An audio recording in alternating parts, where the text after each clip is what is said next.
Olá, estudante! Salve, salve! Tudo bem com você? Eu sou o professor Luciano Adley e na aula de hoje nós vamos tratar sobre medição. Você sabe o que significa o verbo medir? E sabe como expressar o resultado mais provável de uma grandeza e a sua incerteza? Vá pensando aí que eu voltarei com você já já.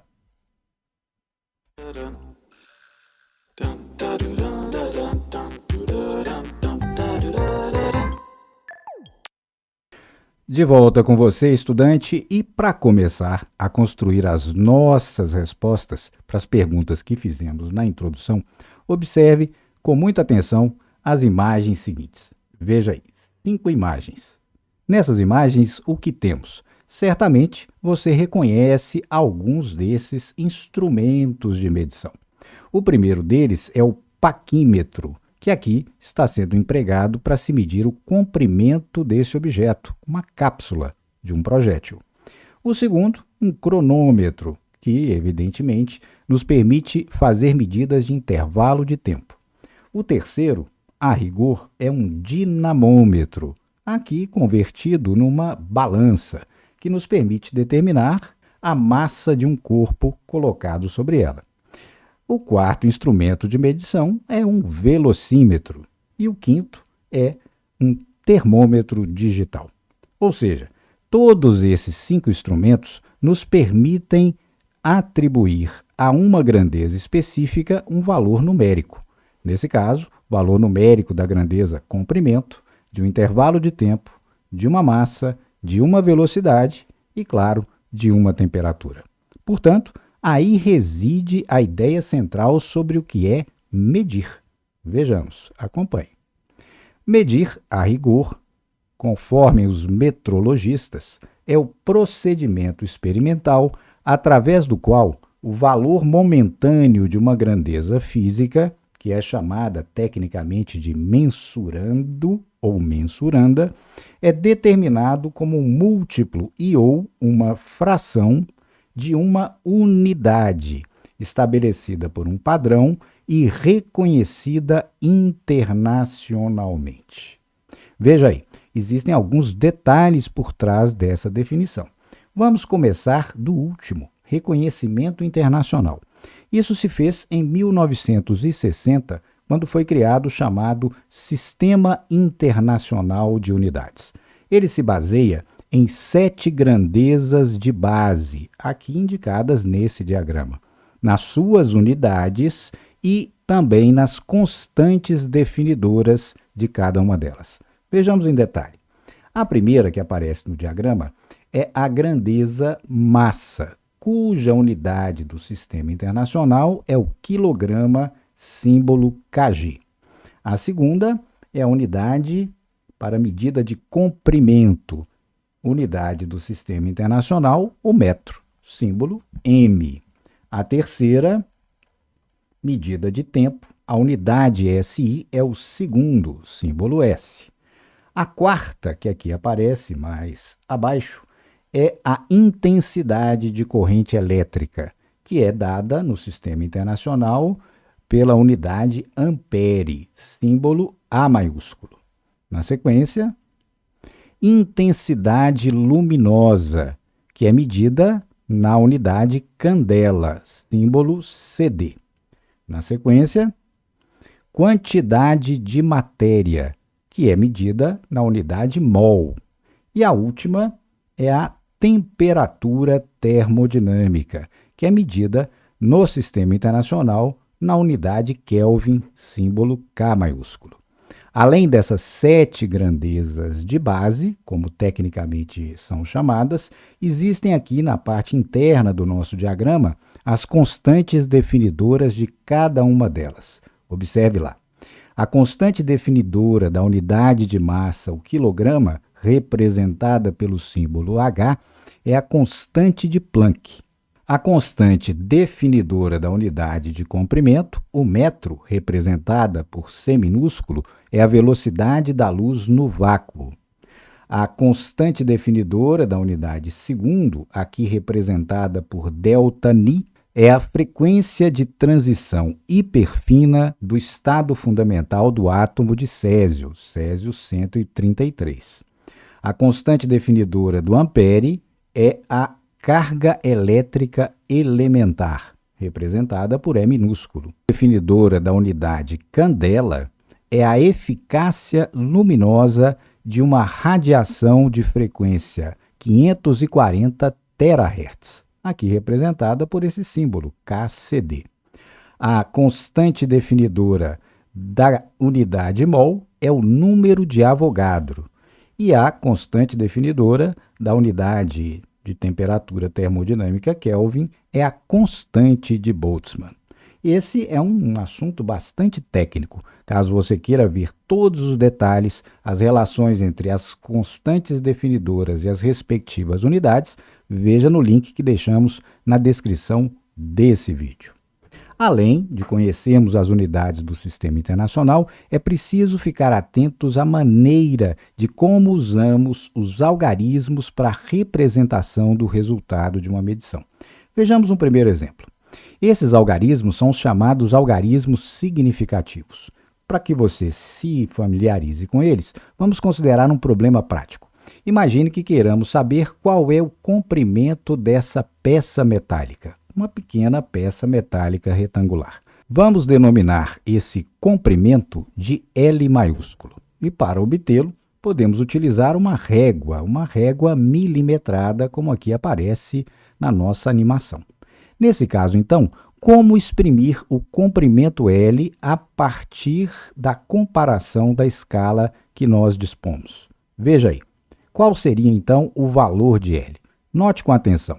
Da extremidade esquerda até a extremidade direita, nós verificamos, por observação direta da escala da régua, que o comprimento L é 1,3 e mais uma porção. Portanto, poderíamos escrever que L igual a 1,3 mais um algarismo desconhecido, centímetros. Note que esse algarismo desconhecido não pode ser obtido diretamente pela escala. Ele se encontra no intervalo delimitado pela menor divisão da nossa régua milimetrada, que é 0,1 milímetro. Mas podemos, em última instância, fazer o que se chama de avaliação desse algarismo.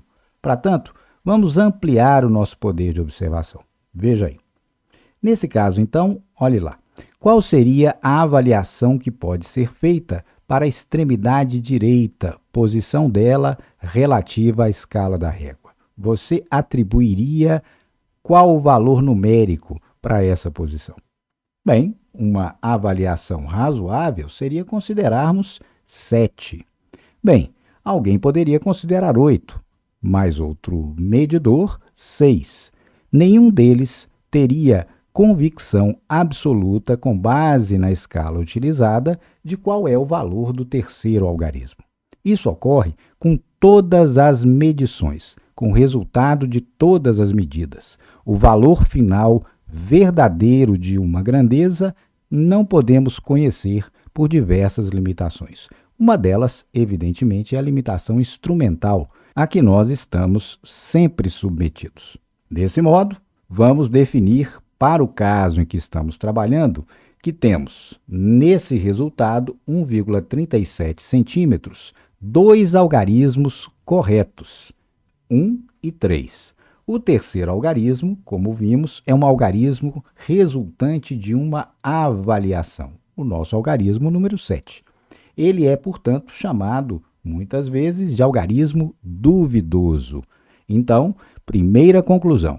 Em todo o resultado de uma medição, teremos algarismos corretos, tantos quantos a escala instrumental nos permitir determinar, e um último algarismo, nesse caso o 7, sempre avaliado, ou seja, com caráter de dúvida, de incerteza pelo procedimento experimental. Como determinar a incerteza que acompanha todos os processos de medição? Vejamos agora um segundo exemplo concreto. Veja lá. Suponha que, em casa, você queira medir quanto tempo um determinado carrinho de brinquedo leva para percorrer a distância AB ao longo de uma rampa. Pense bem, você poderá usar certamente um cronômetro para fazer isso, inclusive do seu celular. Mas essa medição de tempo sempre será afetada pelo chamado tempo de reação do operador do cronômetro. Poderemos disparar o cronômetro de modo adiantado ou de modo atrasado em relação ao movimento do carrinho. E isso certamente afetará a incerteza do nosso resultado experimental. Como reduzir essa possibilidade? Ou seja, como reduzir a influência desses fatores aleatórios no resultado experimental? Uma maneira de se fazer isso, veja lá, é repetindo-se várias vezes a medida em questão. Nesse caso, o tempo de percurso que o nosso carrinho fará entre A e B. Podemos efetuar, por exemplo, 4 medições. Suponhamos que efetuemos uma primeira medida cujo resultado seja 1,76 segundos. A segunda medida, T2, 1,81 segundos. A terceira, T3, 1,84 segundos. E a quarta, T4, 1,74 segundos. Muito bem, de posse desses 4 resultados, como fazer a expressão do resultado do tempo de percurso AB? Uma convenção estatística é a seguinte: o resultado dessa medição será igual ao valor mais provável da grandeza, mais ou menos a incerteza, ou seja, o intervalo de incerteza associado a esse valor mais provável, seguido da unidade em que está sendo realizada a medição. Nesse caso, segundos. Pois bem, como obter os 2 elementos para a expressão do resultado, o valor mais provável e a incerteza? Vejamos lá esse tratamento estatístico muito simples. De posse, então, das 4 medidas efetuadas, determinar primeiramente o valor mais provável. Nesse caso, o valor mais provável de T, que vamos representar por T barra, é dado da seguinte maneira. Veja lá. T barra, o valor mais provável de T, igual a somatório de TI com I variando de 1 a 4 sobre 4. Não se assuste. Isso é uma maneira técnica de expressarmos a média aritmética dos 4 valores encontrados. Ou seja, somatório, somar os 4 valores de 1 a 4, dividir pelo total das medidas efetuadas, que são 4. Então, expandindo matematicamente, teremos lá, veja só, T1 mais T2 mais T3 mais T4 sobre 4. Na sua calculadora, você encontrará a soma no numerador, 7,15, dividido por 4, igual a 1,7875. Mas cuidado! Veja que nesse resultado obtido na calculadora, nós temos um número maior de algarismos do que cada um dos valores que foram medidos. Não é mesmo? Então, veja lá. Todos os nossos valores, T1, T2, T3 e T4, apresentam 3 algarismos significativos. Portanto, o nosso valor mais provável também deverá conter 3 algarismos significativos. E como fazer para deixar essa expressão numérica obtida na calculadora com apenas 3 algarismos significativos? Fazemos isso por arredondamento. Veja lá. 1,7875. Note que o quarto algarismo é 7. Nesse caso, por uma regra simples de arredondamento, quando o algarismo a ser abandonado é igual ou maior que 5, o anterior é acrescido de uma unidade. Portanto, arredondando esse valor numérico para 3 algarismos, teremos 1,79 segundos. Portanto, esse é o valor que estatisticamente é chamado de valor mais provável do tempo de percurso do automóvel. Viu aí? Para determinarmos agora a incerteza, o intervalo de incerteza que atinge esse valor mais provável, é preciso criar um outro conceito estatístico. Qual é ele? São chamados desvios absolutos das medidas efetuadas. Como definir desvio absoluto? Nós vamos representá-lo da seguinte maneira, veja no esquema. Usaremos a letra grega maiúscula delta. Então, delta T1 é o desvio absoluto da medida de tempo T1. Veja lá, é igual a T1 menos o valor mais provável, T barra, em módulo, em valor absoluto. Ou seja, fazemos a subtração e tomamos o valor absoluto do resultado. Veja só, teremos então T1, 1,76, menos o valor mais provável, que é 1,79, e tomamos o valor absoluto. 1,76 menos 1,79 é menos 0,03. Qual é o valor absoluto de menos 0,03? É exatamente 0,03. Perfeito? E isso deve ser feito com cada uma das outras três medidas. Vejamos no caso da segunda medida. Desvio absoluto da medida de tempo T2. Então, pela definição, será valor absoluto de T2 menos valor mais provável, T barra. Veja lá, T2 é 1,81, então teremos 1,81 menos 1,79, valor absoluto. 181 menos 179 é mais 0,02, valor absoluto 0,02. Vejamos para a medida de tempo T3. Então, teremos desvio absoluto da medida de tempo T3, delta T3, igual a valor absoluto de T3 menos valor mais provável, T barra. Então, teremos 184 menos 179. Isso dá 0,05, valor absoluto 0,05. E, por fim, o desvio absoluto da última medida de tempo, delta T4, resultará em 1,74 menos 179, veja, menos 0,05, mas aqui sempre tomamos valor absoluto, que é 0,05. Viu aí?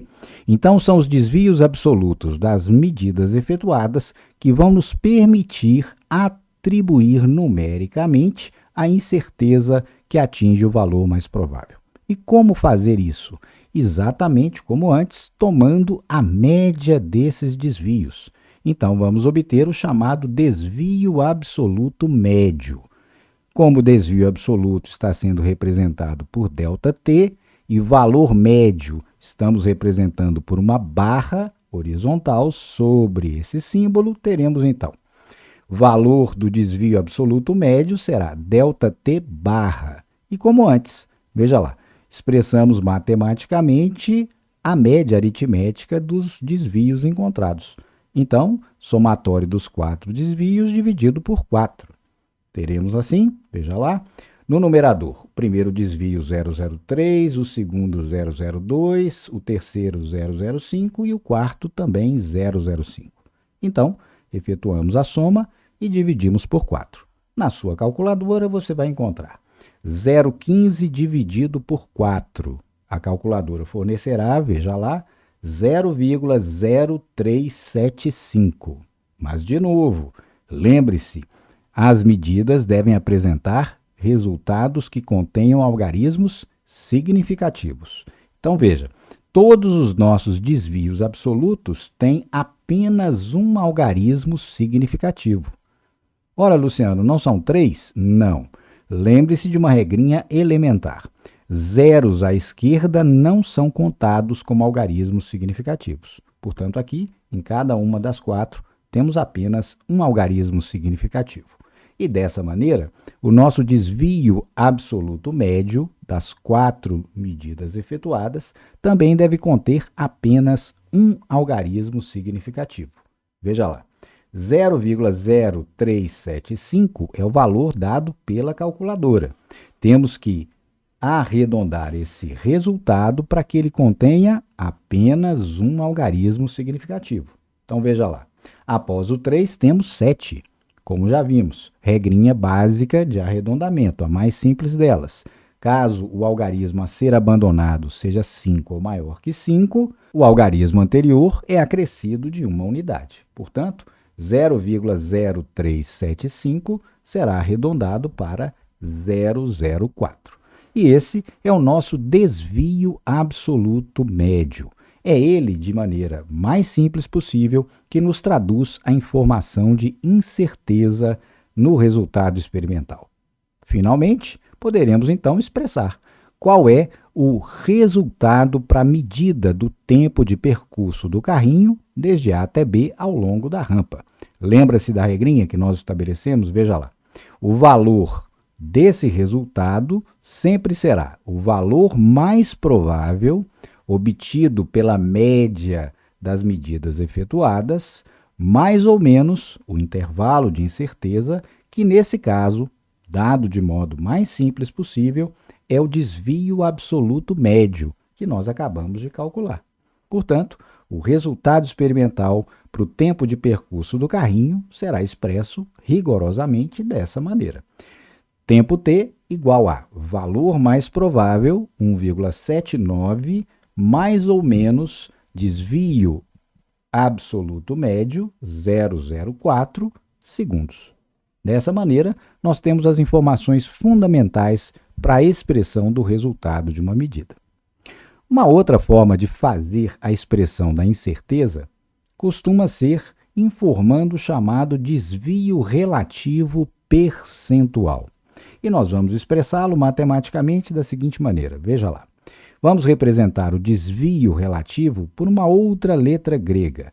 É um delta, só que é delta minúsculo. Então, teremos ΔT. E ΔT será, por definição, o desvio absoluto médio, delta maiúsculo T barra, dividido pelo valor mais provável. Isso vezes 100 para que tenhamos o resultado percentual. Muito bem? Então, veja, ΔT barra 0,04.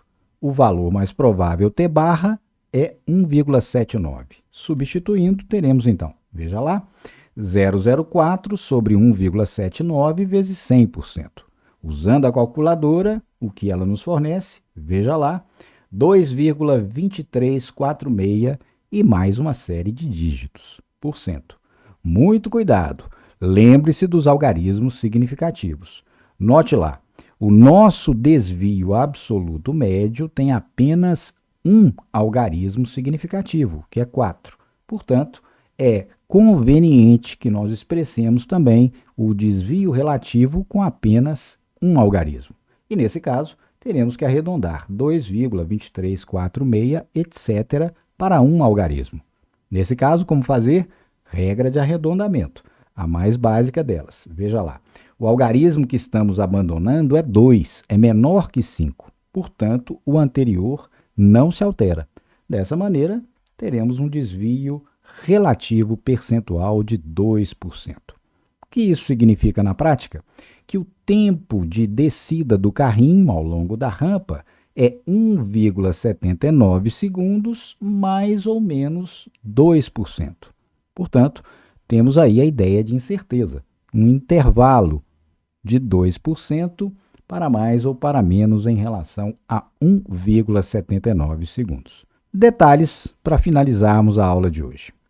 Um tratamento mais rigoroso, como você verá adiante, será feito no seu curso de estatística. Nesse caso, a incerteza para ser tratada de maneira mais completa deve utilizar um elemento chamado desvio padrão, cujo símbolo, outra letra grega, é sigma minúsculo, dado por essa expressão.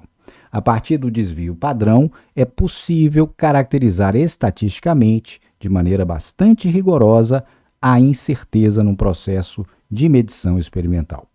Nesse caso específico, em relação ao nosso carrinho, o desvio padrão coincidiria, dentro dos limites que nós adotamos, com o desvio absoluto médio. Muito bem? E uma última questão que você deve estar se perguntando. Caso nós realizemos apenas uma medida direta, como foi o comprimento que nós obtivemos para essa peça metálica, 1,37 centímetros, como expressar a incerteza? Nesse caso, uma convenção que se costuma utilizar é adotar a metade da menor divisão da escala do instrumento empregado. Nesse caso, nós estamos empregando uma régua milimetrada. Então, veja lá, a menor divisão da escala da régua milimetrada é exatamente 1/10. portanto 0,1 centímetros. Ora, a incerteza por convenção nessas situações é metade da menor divisão da escala. Então, seria 0,1 centímetro, que é a menor divisão da escala da nossa régua, dividido por 2, que resulta em 0,05 centímetros. Assim, seguindo a regra que estabelecemos, veja lá, o nosso comprimento L da peça metálica será 1,37 mais ou menos a incerteza, que nesse caso é 0,05 centímetros. Então é isso por hoje, estudante. Gostou do vídeo? Se sim, deixe o seu like, compartilhe e se não é inscrito, inscreva-se no canal. Até a próxima aula e bons estudos!